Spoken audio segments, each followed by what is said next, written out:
technical difficulties, everybody, but we are here, we are excited, and we have episode 4 of Launch Radio, Jeff and Kira, and we are here today with Matt Tilley, the British Bloke.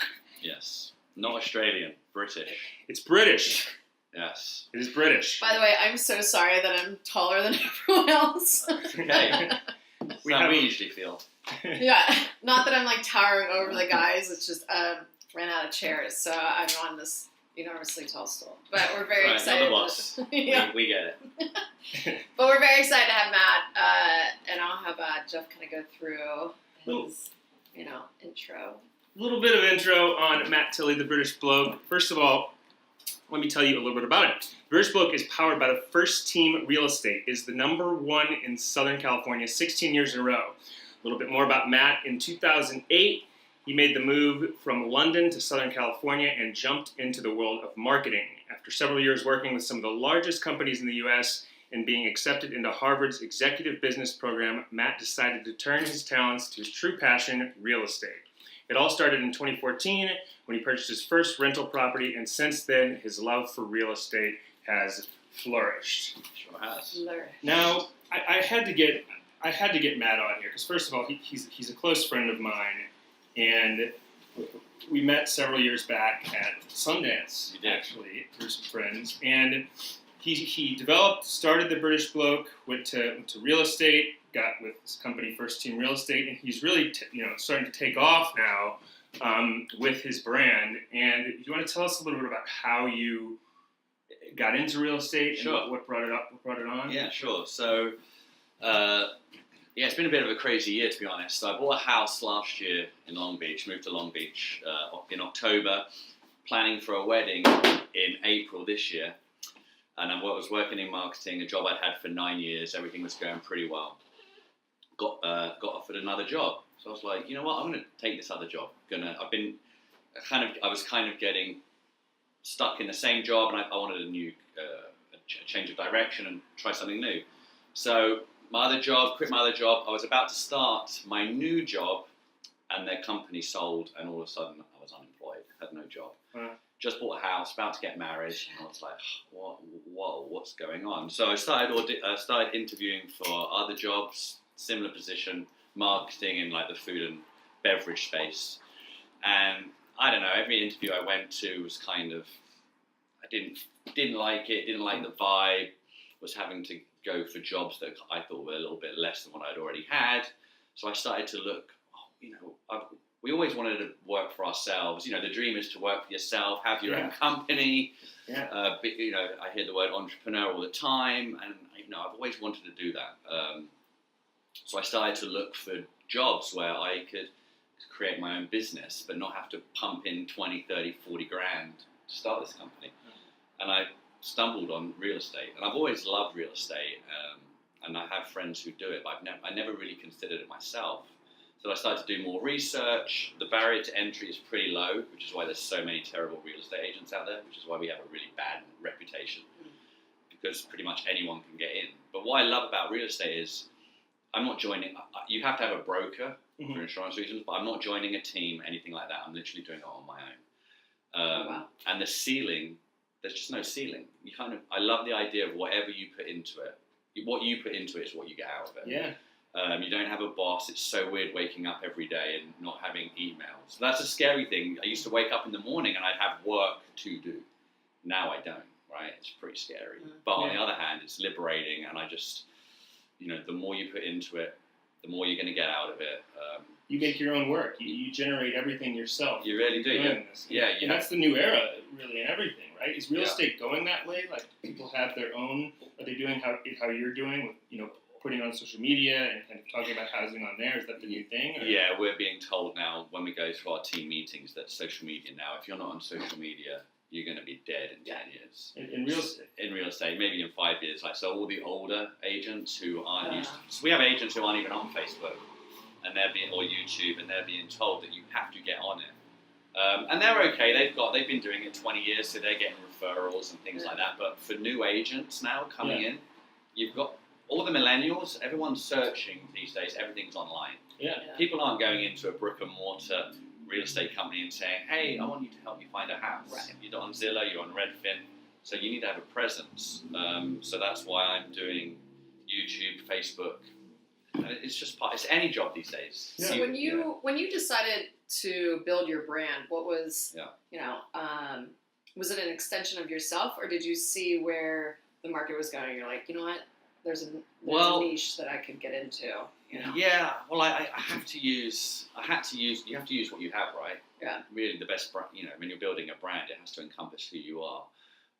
So being British, what I find is when you're looking for houses, it's always people's names. And I don't know about you, but I'm terrible at remembering names. Yeah. So I'll drive past a for sale sign and it'll have someone's name, Jeff Pilkington, and then 5 minutes down the road, I'm like, I can't even remember who that guy's name is.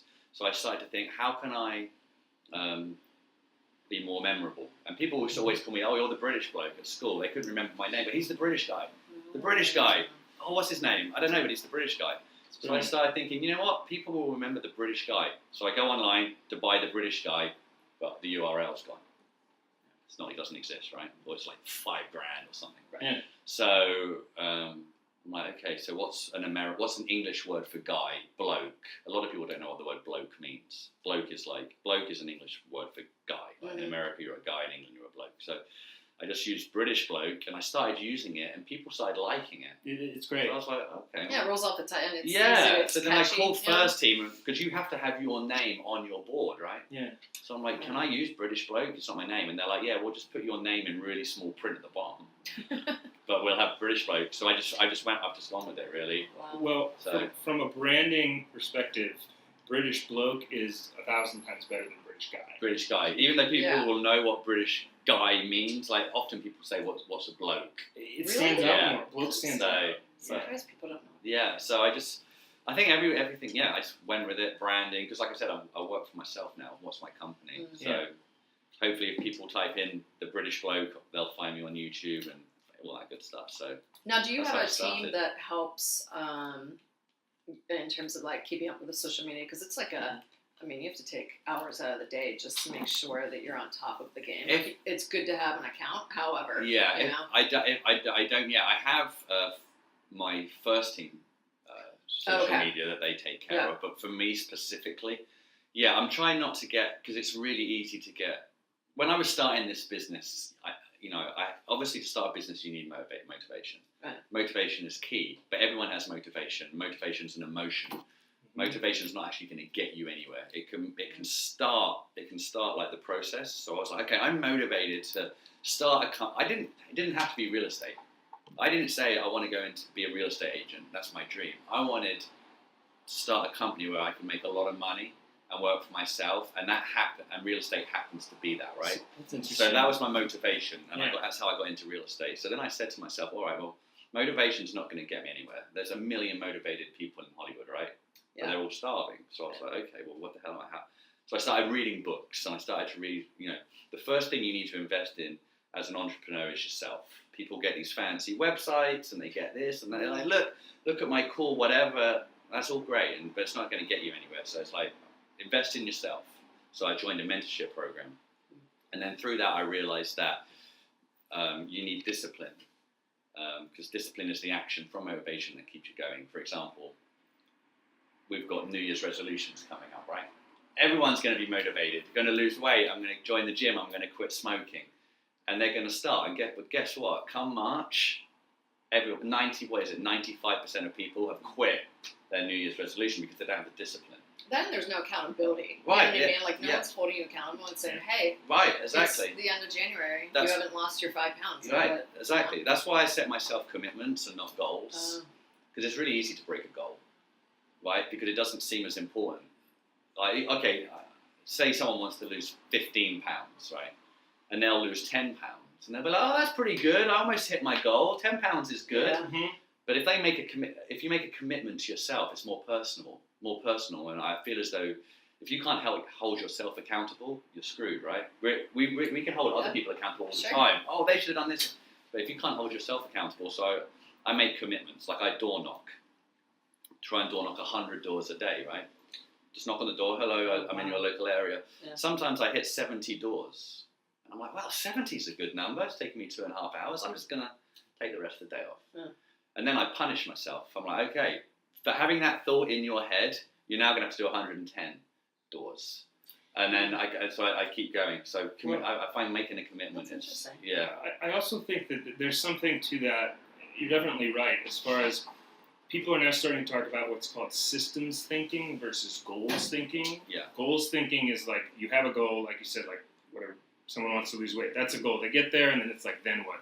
With a commitment, it's more of a systems level of thinking. So it's not just 70 doors. It's a commitment is a broader stroke of things, like over time. And that's people who think in systems understand that. And people, I think, especially in 2018, entrepreneurs and such, that's the way the world is going, is what you're saying. Yeah, With commitment and being that, you have to be that way. Yeah, because if you're creating, if you have a goal, it's great to have a goal, but what are you going to do to reach that goal, right? And that's where the systems come in. Right. You have to track. You're never going to improve anything unless you track something, right? Right. Sportsmen, if you watch sportsmen when they're playing soccer, they under their shirt they have this vest on, which is literally tracking how far they run, calories they've burned. So then when they go back in, their trainers and their coaches can say, this is what you need to do to improve. And it's the same for us. We need to track. I track exactly how many calls I'm making, how many calls it takes for me to get a lead, how many leads it takes for me to get an appointment, how many appointments it takes to get business, right? Yeah. And the more you can track it, the more successful you're going to come. If you just say, oh, my goal is to be a millionaire, here I go, you're going to fail. Right? It's a numbers game. It's like, okay, I have to do X amount of people, and that, there's an equation to it. That's it. Like, people ask me what business you're in, I say I'm in the business of rejection. Because I get rejected every day, right? Yeah. 99% of the time, I'm rejected. Yeah. People don't want to sell that house, they don't want to work, whatever. So you've got to become mentally strong. There's 80 people in our office, only 3 of us cold call. Because people do not, and only one of us doors knocks. Wow. Because walking up to that door and knocking on that door is scary the first time you do it. They say the hardest door to get out of is your car door. Because you pull up to the house on the street and you're about to door knock, you're like, yeah. Shit, the unknown, right? The fear of the unknown. Wow. So that's why I've been reading these books, and fear doesn't exist, right? It's all here. It's all systems. Yeah. Too. And then once you've knocked on 1,000 doors, you've only had one bad experience. Mm-hmm. Right. And then before you know it, you're like, well, this is great, and no one else is doing it. So I have people who drop flyers off at houses. I'm like, why don't you knock on? You've walked up to their door. Why don't you knock on it? Too scared. They're going to hate me. They're going to spit at me. They're going to kill me. And for some reason, we have all these crazy thoughts in our heads. Wow. Yeah. And Our brain is constantly telling us not to do what we have to do for some reason. We always want to take the easy route, and that just doesn't get you anywhere. everybody wants the easy route. It's Yeah, there's a I am Pilates instructor, and I tell my clients about the 40% rule that the Navy SEALs have, and it's you hit your, in our brain, we're like, oh my God, I don't have enough. I'm done. Right. I gotta quit. Right. But you've only hit 40%.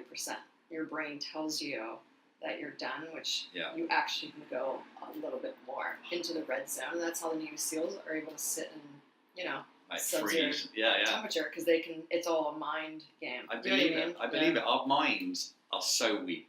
Yeah. And we have to train them. Yeah. And that's what the best people do. Exactly the same thing. When I go running, I do the same 6 miles 3 times a week, right? And I know I can do it with my eyes closed. 8 out of 10 times, halfway through, my brain tells me, you should just stop. And my body's like, this is easy. But my brain is saying, why don't you stop? It's a nice day. Why don't you look at the tree or whatever? So then I say to myself, like I do with door knocking, right, I'm going to run fast. The next 3 miles, I'm just going to run faster than I was. And I do it no problem. And if I'd listened to my brain, I would have quit. And that's what we do. We're people these days, it's so easy for us to quit now. Try something else. That's another thing I've noticed. Someone will try something for 2 months. I met a guy the other day at an open house. He was thinking of quitting after 2 years. He hasn't sold one. He hasn't had one transaction in 2 years. Wow. So I was chatting to him. Is that normal? Is that is that something to be concerned about by like 2 years? Yeah, I think that. I think yes. It's not okay. normal. Yeah. But he was. So I started chatting to him, and I said, "What are you doing to sell houses and stuff?" He's like, "Well, I've been door knocking for the last year." I'm like, okay, cool. How many doors have you knocked on in the last year? 500. 500? I do 500 a week. You're telling me 500? So numbers game. So Numbers game. so he's basically done 500 doors in a year, which is what, 1.5 doors a day. And from that, he said that door knocking doesn't work. And that's what people do. They'll try something for 2 months, and they'll be like, oh, it doesn't work. But I'm like, man, you've got to try it for 6 months. You've got to try it for a year, and then it doesn't work. Or, I've got a mentor, Brian Seller, who's awesome. Or you'll follow one mentor for 2 months, and then you'll follow another one, and then another one. And before you know it, you've got all these ideas in your brain. Yeah. And you just like, there's just too much. So my advice is find one guy in your field that is successful and just copy him. That's what I'm doing. Like, it's not. I feel like a fraud sometimes. Just copy successful people. It's like a mentor. It's not hard. Yeah. Like, I know if you're an actor, you can't just copy Daniel Day-Lewis. It's a lot harder than that, or a singer. But if you're in real estate or sales or something, just find someone who's successful and copy what they're doing, and you will at least improve. Yeah. You might not be as successful as them, but you can't not improve because you're doing what they do. And so that's exactly what I'm doing. And I think you're saying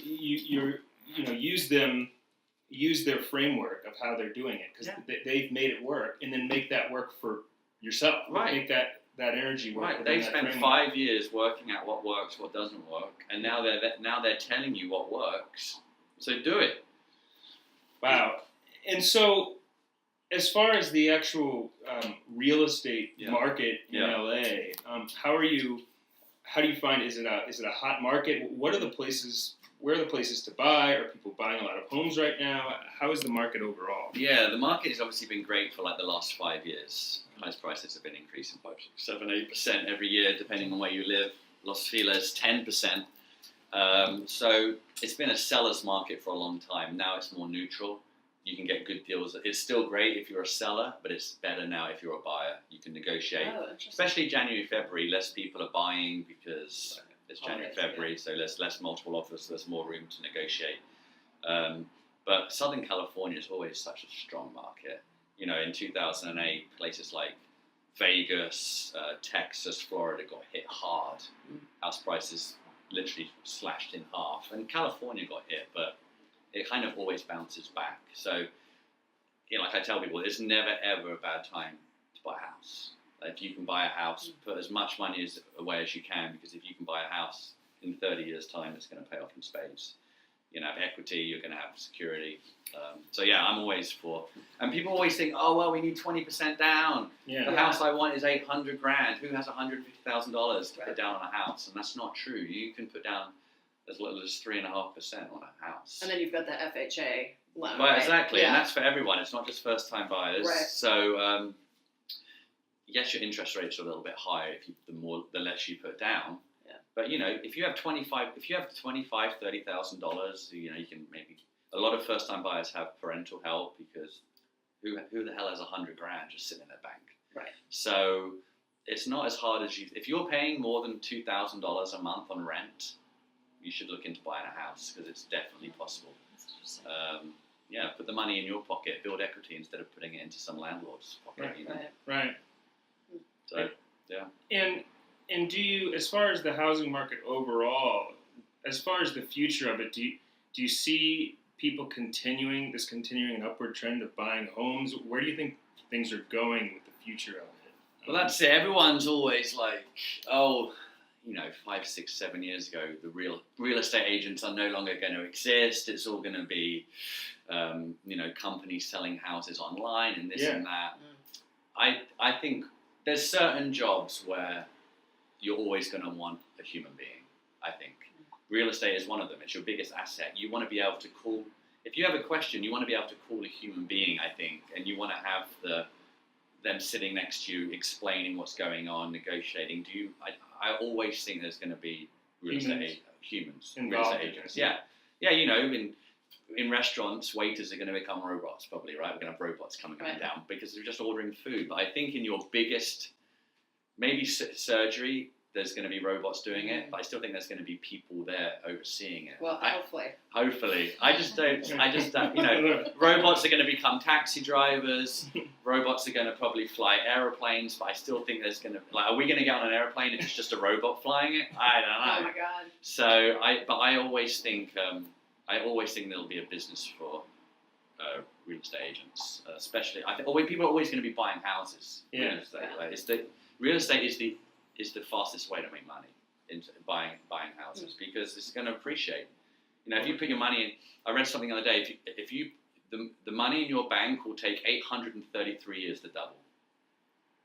Right? Wow. If you put $100 in the bank, it'll take 833 years to have $200 because it's not the interest rate. It's a waste of time, right? If you put if you put $10,000 into the bank in 833 years, you'll have $20,000, right? But if you put $10,000 into, if you buy a $100,000 house in Vegas, you put 10 grand down, you get a mortgage, and then you rent that place out for $800 a month.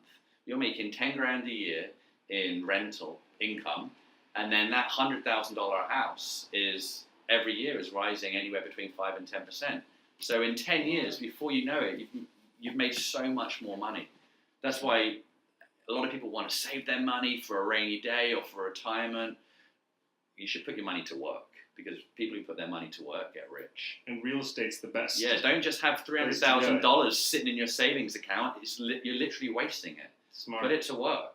Yeah. I know a lot of people will, when they don't have that liquid cash kind of available, they'll pull out of their 401k, and that's always like a debatable kind of thing you hear about. Is that something it is debatable?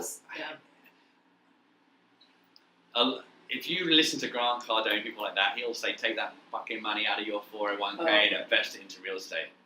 I don't necessarily... depends how much you got in there as well. If you've got 40... I did it. I bought my first rental property, yeah. Mm-hmm. If you've got $500,000 in your 401k, I wouldn't necessarily suggest putting that into a house because you're going to be making a lot of money on that. You're going to be making 5-6% on that $500,000 anyway. But if you've got 60 grand on your 401k, there's a lot of good reasons to draw that out and buy an investment property somewhere in Texas, Florida, Vegas, because you'll make more money on that rental property than your 401k. But then, you have to pay a slight fee when you withdraw your money and stuff. But I agree with what all these people say is put your money to work. I have a lot of friends who just have the money in the bank just in case they need it, and it's literally their hard-earned money is literally doing nothing for them. Yeah. Right. So pennies. Yeah, exactly. Like the rental property I bought in 2014, unbelievable. It's like made 50% profit on that, and I get every month. The rent on that is $1,200, and it cost me $70,000 down, and then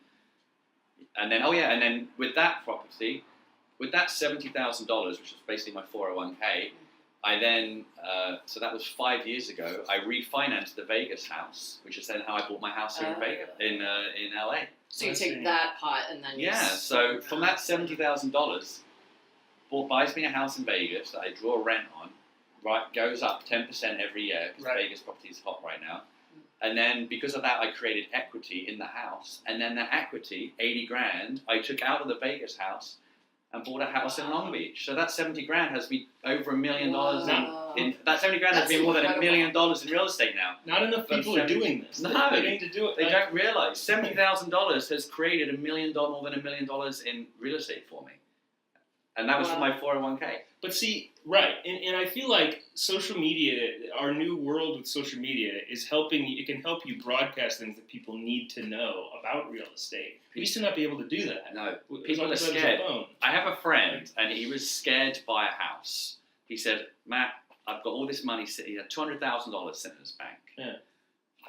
I won't say what his name is. I'm like, what are you doing, man? Yeah. You have 200 grand sitting in your bank doing nothing. Because he's been working, he was a child actor, he'd been working for a long time, and he had all this money, and he doesn't spend money, so he's got all this money.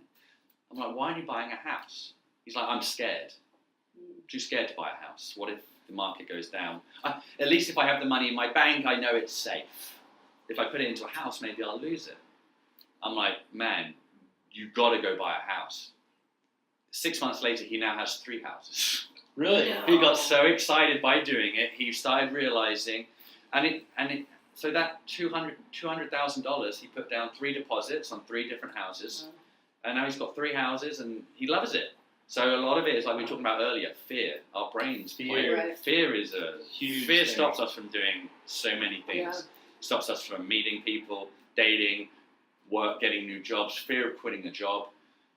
Fear is literally our biggest rival, and if we can overcome fear, we can then do amazing things. And now he has 3 houses, and he's loving it.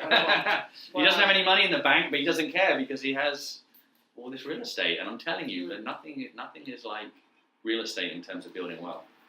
It sounds like, if Donald Trump can, no offense, if Donald Trump can do it, anyone can do it. Right? Yeah. So, If he can build $1 billion empire, why can't we? well, and his dad also gave him $1 true. million to start. That's Like true. it's a gift. Like, That's true. hey, here you go. That's true. Big factor. Yeah. For sure. I also, well, it seems, you're definitely, it's interesting to hear that more real estate agents, everybody's starting to do the online thing, they're going into digital, and it sounds like you're right on the front of the wave doing that with them. I've started videos. You know what it's like.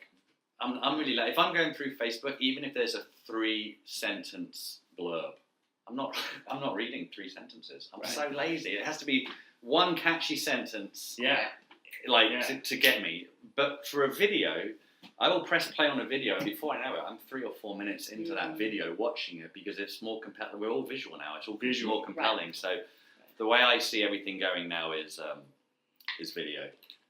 So that's kind of what I'm focusing on. Do you focus on, when it comes to video, from a personal perspective, that they get to know you as like, and then that way they're like, okay, I can trust him as my agent? I think so, yeah, because in real estate especially, generally if you work with someone, you want to trust them, and you want to know that they're an expert in their field, and that they're actually doing something, Right. So when we watch people on camera, they instantly become, like, for example, my mentor guy, right? He's not famous.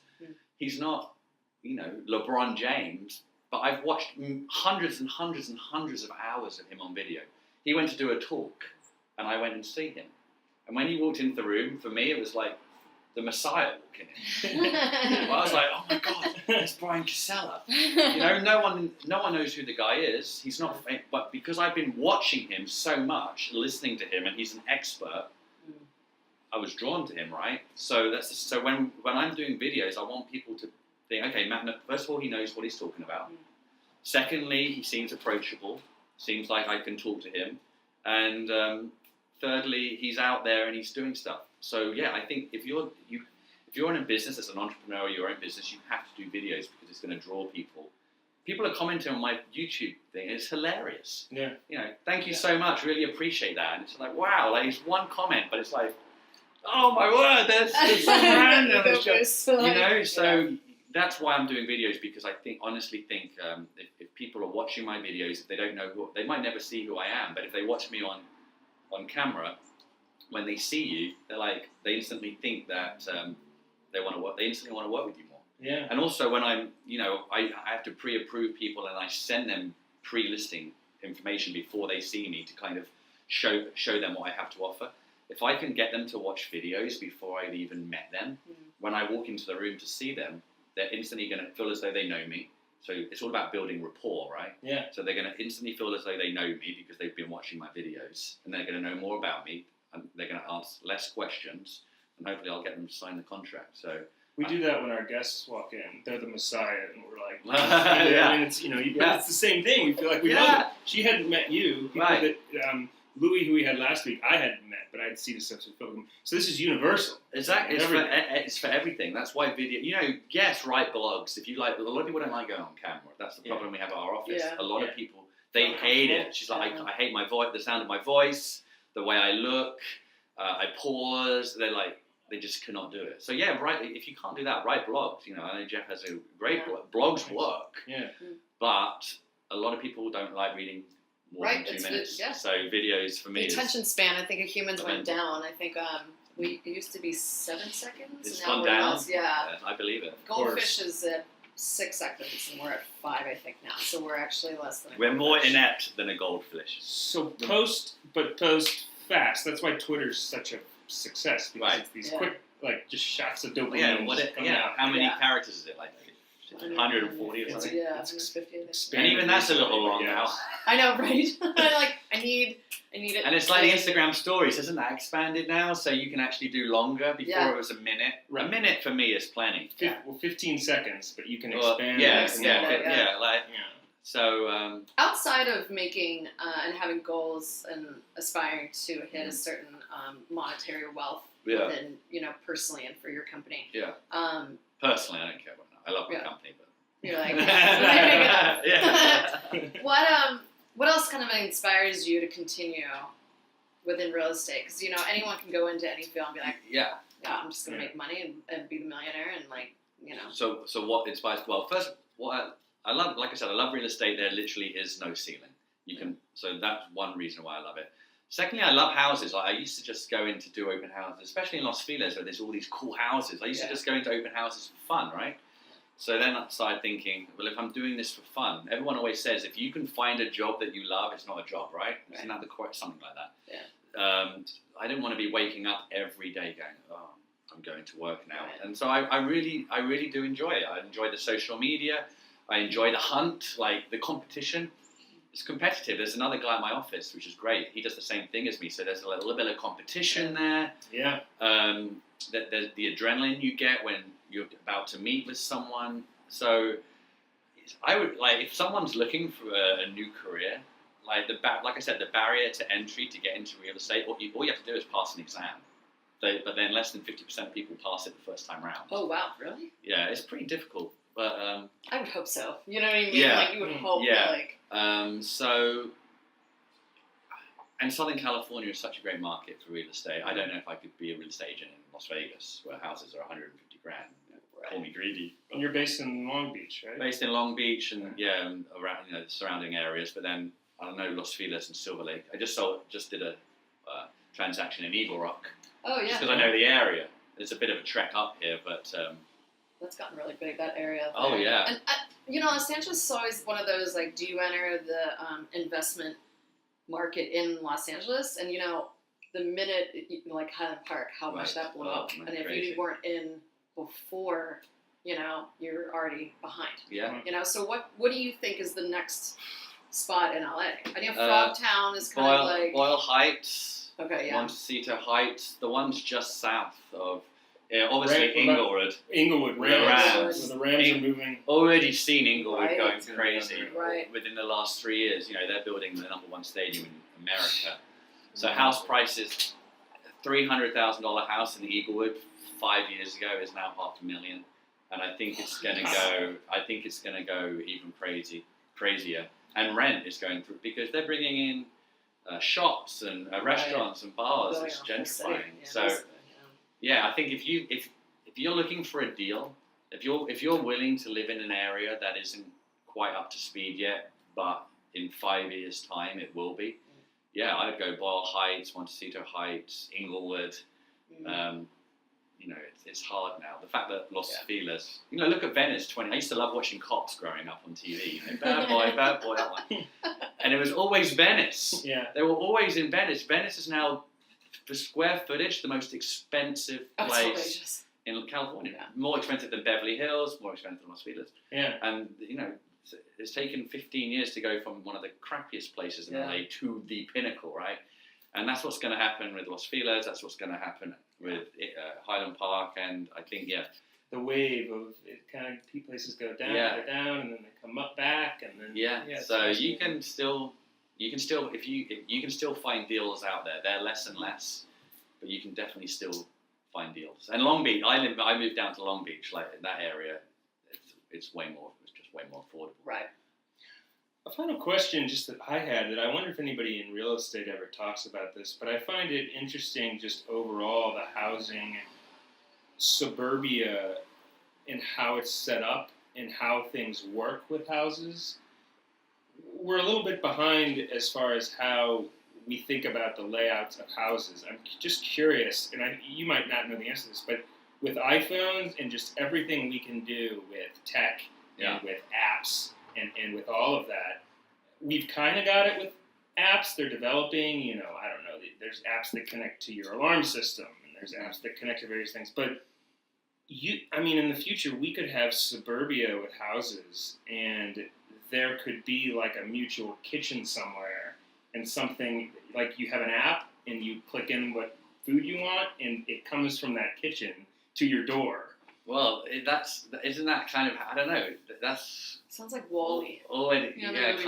I was at CES earlier this year, and literally within a year, Domino's the cars aren't having any drivers. Right. You literally put in your order. Right. They drive up. You put your key. In your email. You get a key code. You put it in. The window goes down, and like a robot gives you your pizza.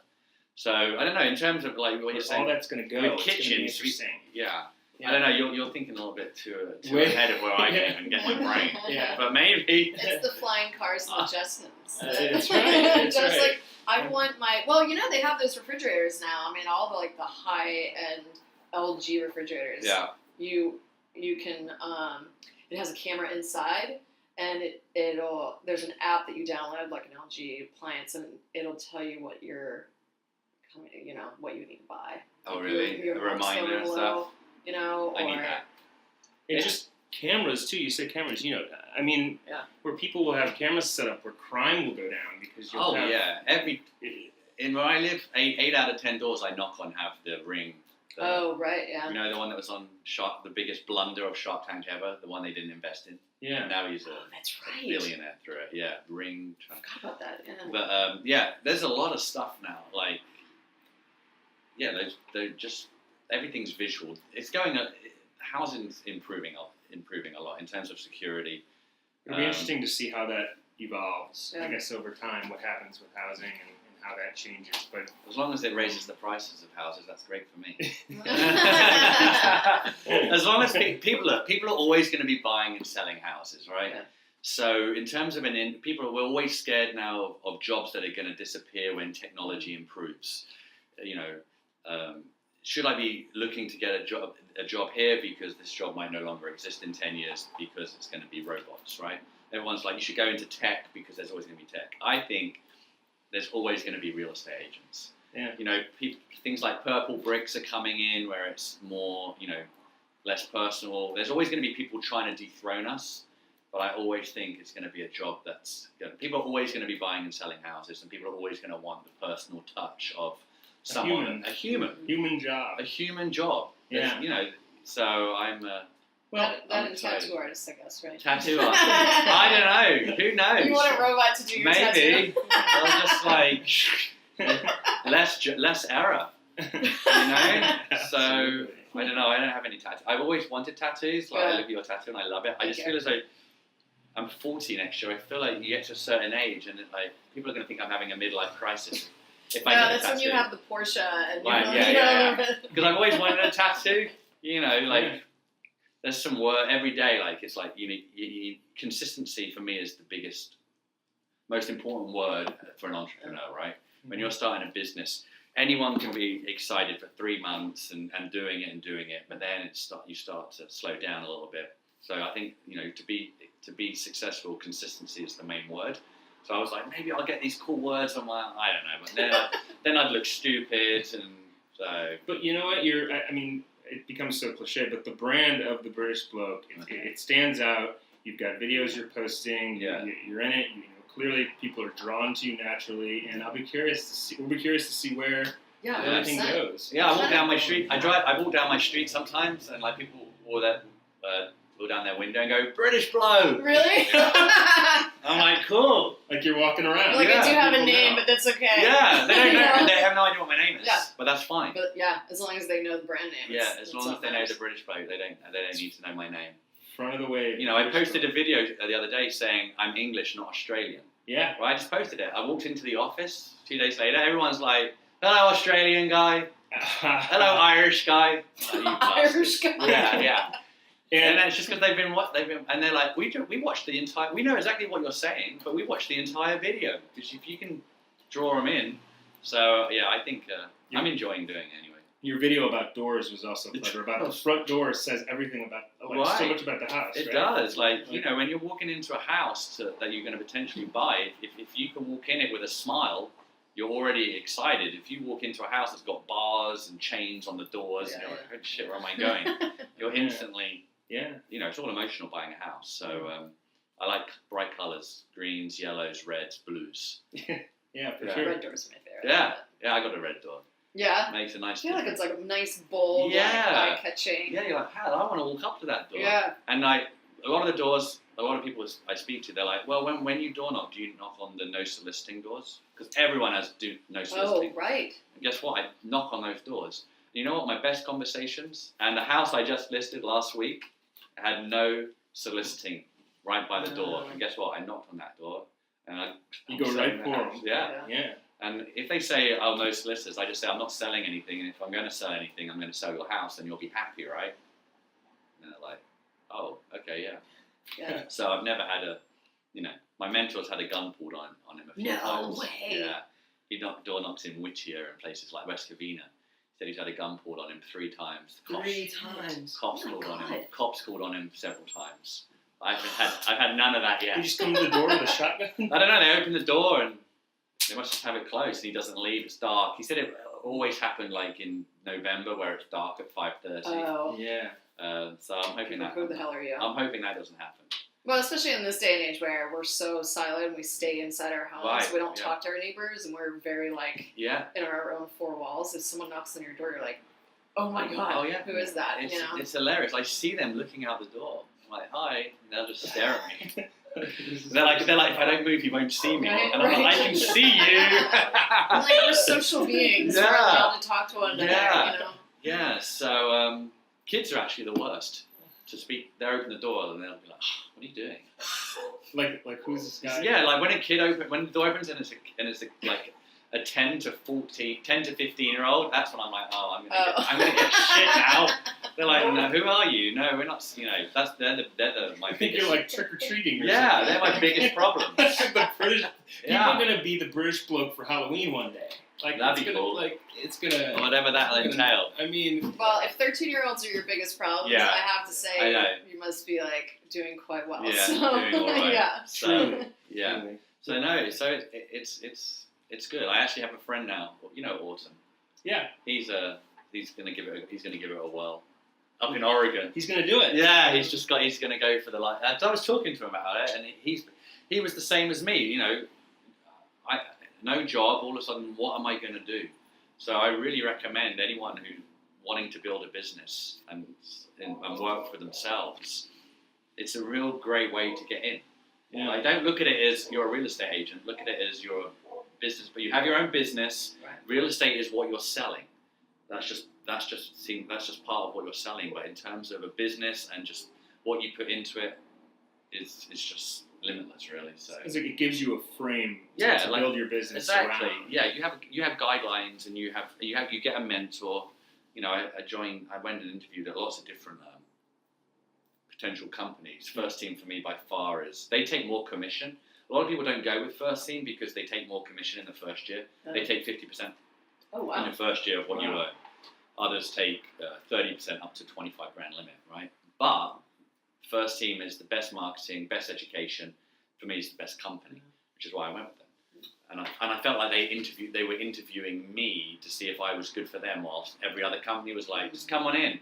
We don't need to interview you. If you want to work here, work here. Right. Here's your business cards. Because the average agent from starting quits within less than 3 years.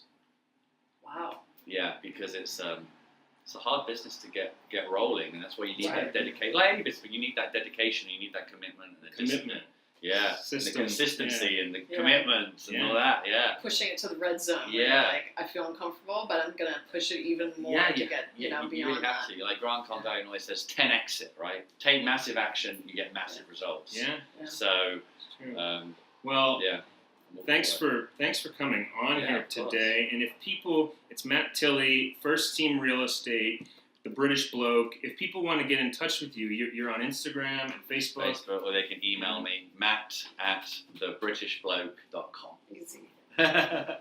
Amazing. Future of real estate.